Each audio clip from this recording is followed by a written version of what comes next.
Oo, huwag mo nang galawin. Ito yung time na medyo dahan-dahan na lang kaming maglalakad kasi lumalaki na sila. May pakpak na. Ayan. Dahan-dahan na lang kami. Ayan.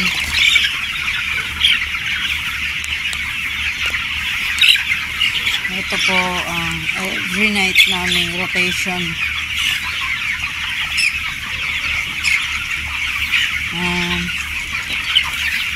Chine-check yung tubig. Yung siyaw. Pagbasa-basa, sisipaan ng yan, ganyan. Yan yung ayan po siya. Dahan-dahan lang siya maglakad.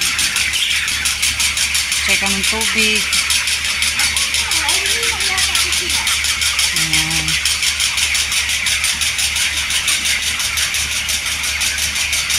Uga-uga na naman. Yun. Tatawid na siya.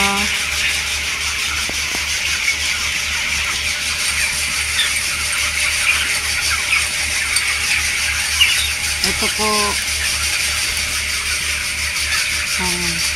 Malayo pa po yan. Ganyan po karami ang aming manukan. Isang kulungan lang po yan. Ayun po siya. Nagsisipa-sipa ulit.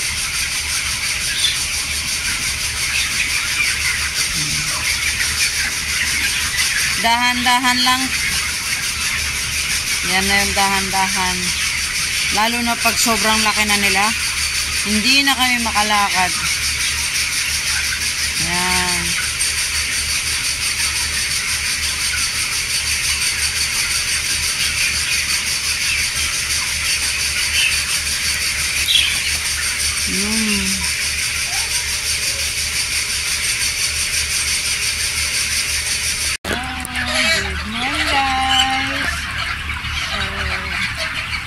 Broiler chicken natin is ready for harvest. Tomorrow na po yung harvest nila.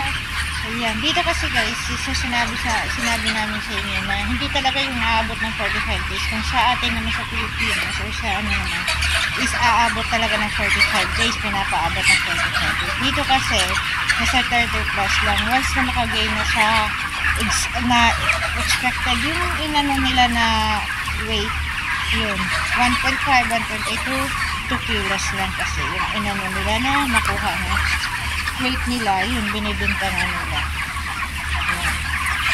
Yan sila. Kasi nagigay na kasi sila ng 1.5, 1.8 to 2. Yan sila guys. Kaya bukas, for harvest na sila. Yan. Ito ang manukan dito sa baba talaga. Yan. Ang manukan sa baba. Guys. Bakit kami naglalagay ng nikang or apa? Kasi basa-basa siya, iwas mortality to eh. Kasi pag basa kasi ang ano nila, inaapakan, may tendency silang mapipilay, di ba? Kasi masaslide at saka isa din mabaho. Maging mabaho. Dito kasi hindi siya mabaho guys. Naka-face mask lang kasi kami kasi ano, alikabok, iwas na lang talaga. Protection lang din sa alikabok at saka ano lang talaga sa pang ano lang sa mukha. Ayan. Siya. Ayan. Siya hindi mabaho dito. Kung sa Pilipinas ito nga style nila is ano, yung manukang walang amoy, apa yung ginagamit. Ayan sila. Kasi modern na poultry house nito sila. Tinatawag na itong modern poultry house. Ayan. Ayan na siya.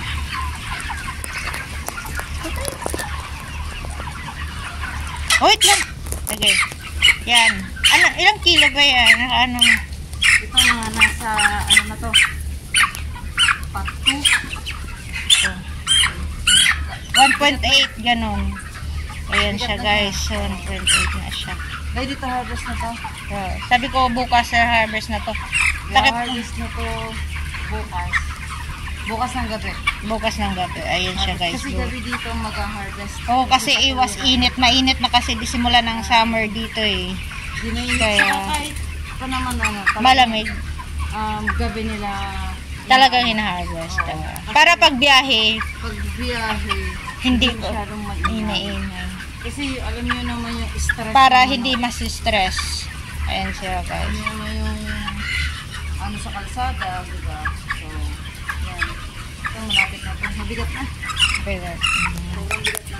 Ayan sila guys. Kaya ito, naglalagay-lagay kami ng apa. Iwas mortality. Kasi pag ma-slide, may tendency kasi ma-slide ang manok. O di mapipilay. Sa kadami naman nila. O, mapipilay sila. Ano pa yun? Isa pa yun sa kusa, yung pagkamatay nila, yung lamig. Lamig. O, lamig. Yan. Kaya isa rin yun sa... Kahit for harvest na, naglalagay pa rin kami ng apa guys. Oo, kasi yung katawiran ng boss ko is mas mura daw kasi yung apa i-compare mo sa isang manok. Yeah. Ayun na siya. Yan po yun. So, tama naman. Chicken natin, broiler chicken natin. Ito ay ready for harvest na bukas. Kasi dito hindi talaga exact na 35 days. Ito is ano lang, March 20, February 22 dumating. Tapos bukas ang kaharvest nila. So nasa 30 plus lang ang days nila, di ba? Ito, nagbibigay na sila ng 2 kilo. Kasi nag-ano sila, isa-range mo sila ng meron ibang 1.5 to 1.8 ito, 2 kilo. Ang laki nito. Yan sila, already to harvest na ito bukas.